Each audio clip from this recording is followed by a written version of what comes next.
You join me in prayer.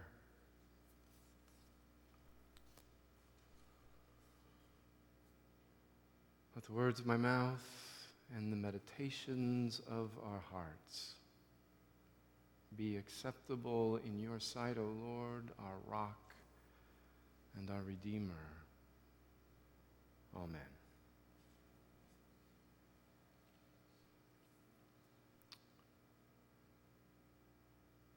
It is time for us to let go of our fantasies of eternal youth and our fears of getting older, and to find the beauty of what it means to age well. Those are words that Joan Chittister wrote in the introduction to her book, The Gift of Years, calling us to the work of developing a faithful spirituality of aging.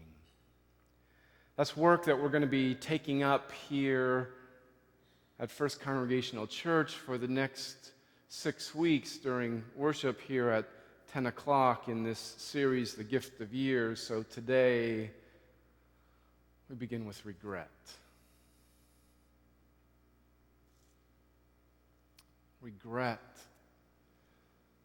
is the experience that we have that's connected to a belief that we have just one life to live. One script that our lives are supposed to follow. There is one person that we are supposed to love all our lives. One vocation that we are supposed to pursue all our lives. One job we are supposed to hold all our lives. One set of body parts that are supposed to function properly all our lives. One house that we're supposed to live in. One best friend we're supposed to keep for life. Regret is what we experience any time our real life deviates from the life we believe we are supposed to live. We regret decisions we made that had either unintended or unforeseen negative consequences. Taking a job that didn't work out the way we thought it would. Turning down a promotion that changed the trajectory of our career. We regret missing opportunities to reach out and connect with people that we wanted to get to know better, or staying connected with people that we were in unhealthy relationships with. Sometimes we carry regret for things that we said or did that damaged our relationships with people we love, hurtful words that were spoken out of anger. Infidelities of the body or heart. Promises that we failed to keep, expectations that we never lived up to. Sometimes regret intrudes into our lives through circumstances over which we have no control. A downturn in the economy that eliminates our job. A disease that takes the life of someone we love. An accident that instantly changes the course of our life. Regret is the emotion that we experience when the life we're living becomes incongruent with the life that we expected to live, the life we believe we were meant to live. Sometimes regret can become like quicksand. It stops us from moving forward, from learning from the past and using those lessons to live well in the future. Sometimes we allow our regrets to convince us that our lives are ruined, that the life we were supposed to live is lost to us forever, and life is no longer worth living. Joan Chittister writes, regret is a temptation.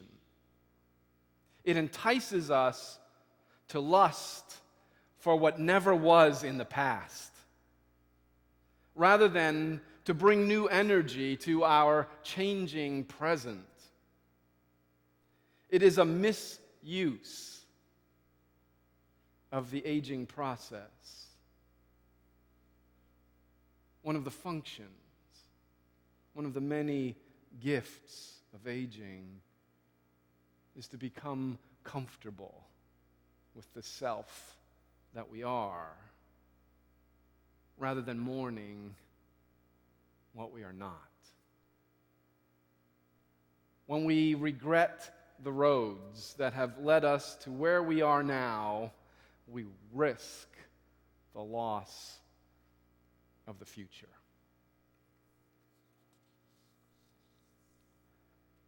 Today, we heard Emily Joy share a familiar passage from the flood story in the book of Genesis. The story of Noah and the ark is one that most of us learned as children and often heard framed as a rescue story. Noah rounded up 2 of every living creature and brought them into the ark in order to preserve them during the terrible flood that covered the entire earth. That's the children's version of the story. But like any good Disney movie, the great mythical stories of our faith have multiple levels of meaning. Some that can be comprehended by children, and some that are meant for adults. The adult level of meaning in the story of the great flood goes much deeper than an animal rescue mission. For adults, it's a story that has a lot to teach us about regret and about how to deal with regret faithfully.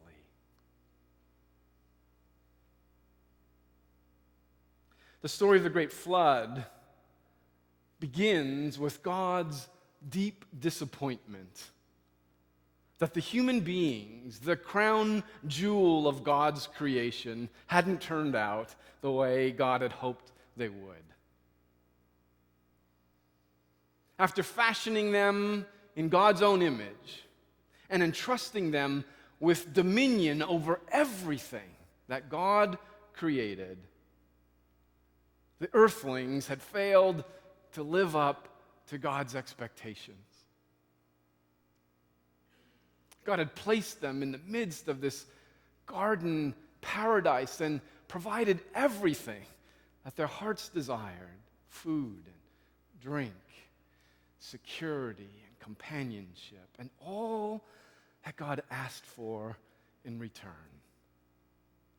was their unqualified love and obedience. But instead, the earthlings defied God's explicit instructions and did exactly what God had warned them not to do.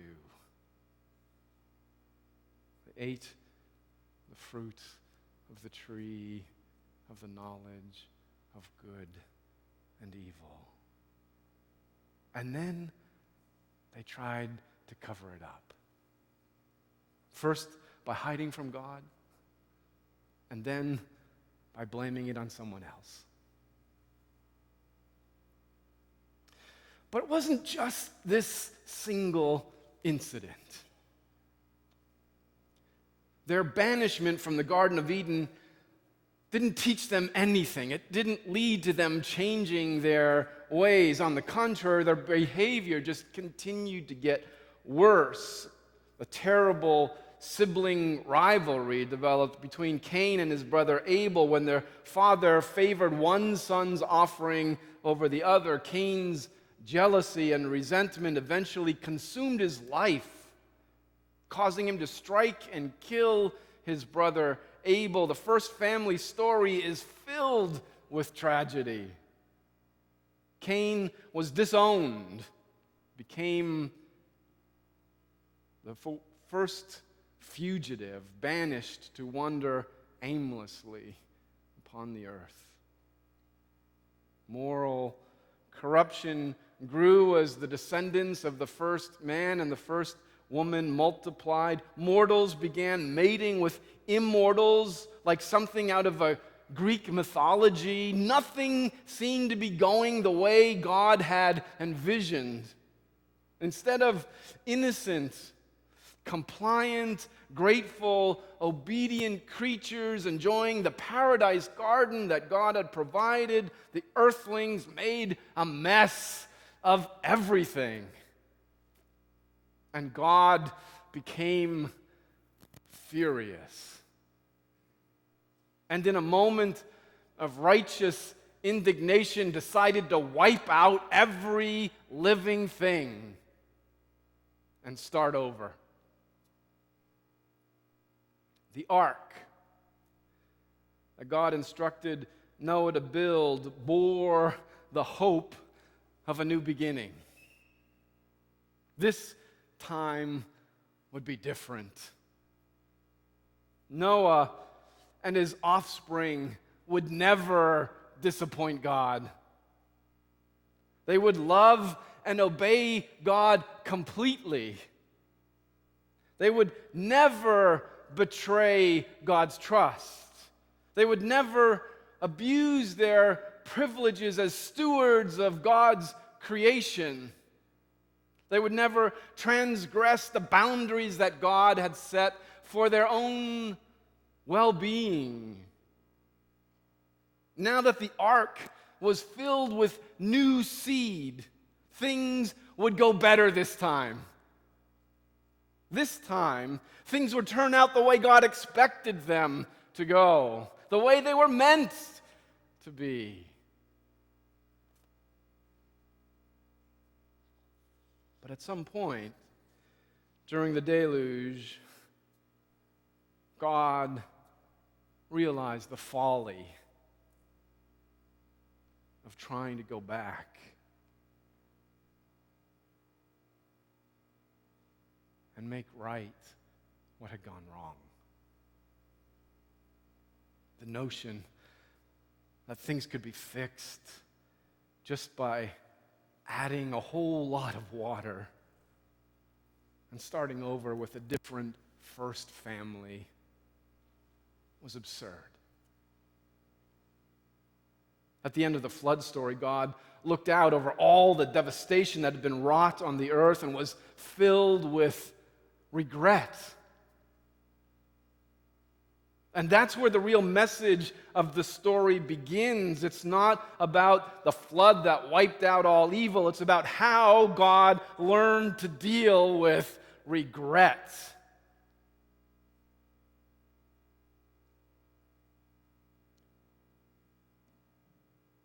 Well, first, God accepted the fact that things weren't ever going to be the way that God had hoped they would be. And there was nothing that God could do to fix it. I will never again curse the ground because of humankind, for the inclination of the human heart is evil from youth. Nor will I ever again destroy every living creature as I have done. God dealt with regret by facing disappointment and acknowledging that there was nothing that could be done to go back and fix what had happened. Human beings are, by their very nature, self-centered creatures. Mindless obedience is not what we are good at. We have to make up our own minds, weigh all of our options, sort out all of our own priorities, decide for ourselves how we will live our lives.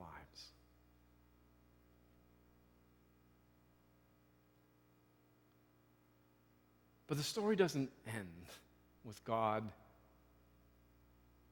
accepting the fact that things won't ever be the way God wanted them to be. The story goes on.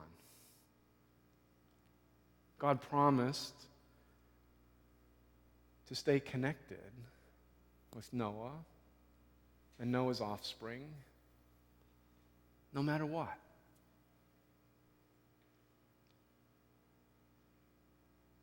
God didn't give up on the entire human enterprise. God didn't walk away and form another new creature to love.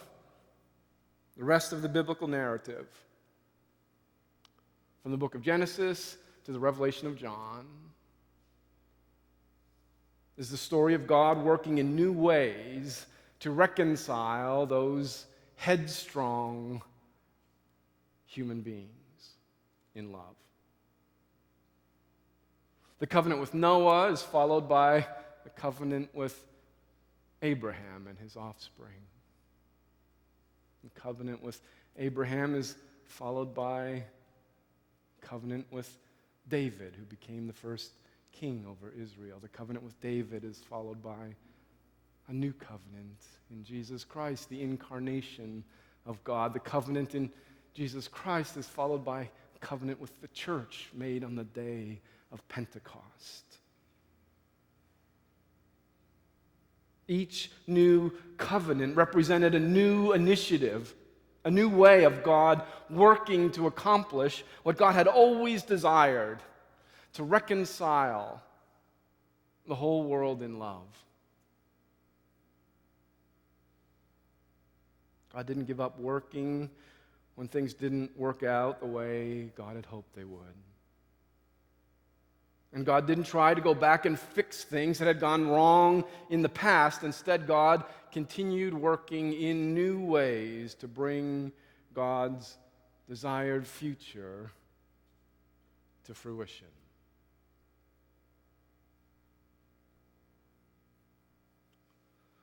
As we go through life, our regrets begin to accumulate.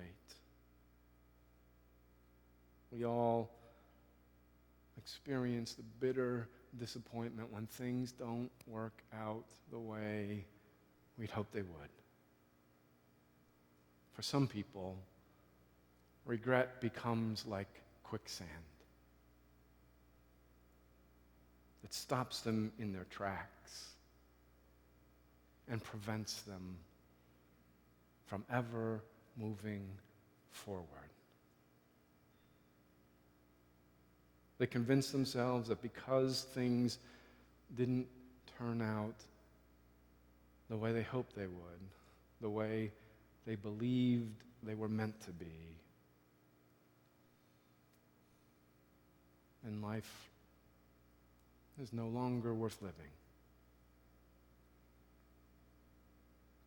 But for people of faith,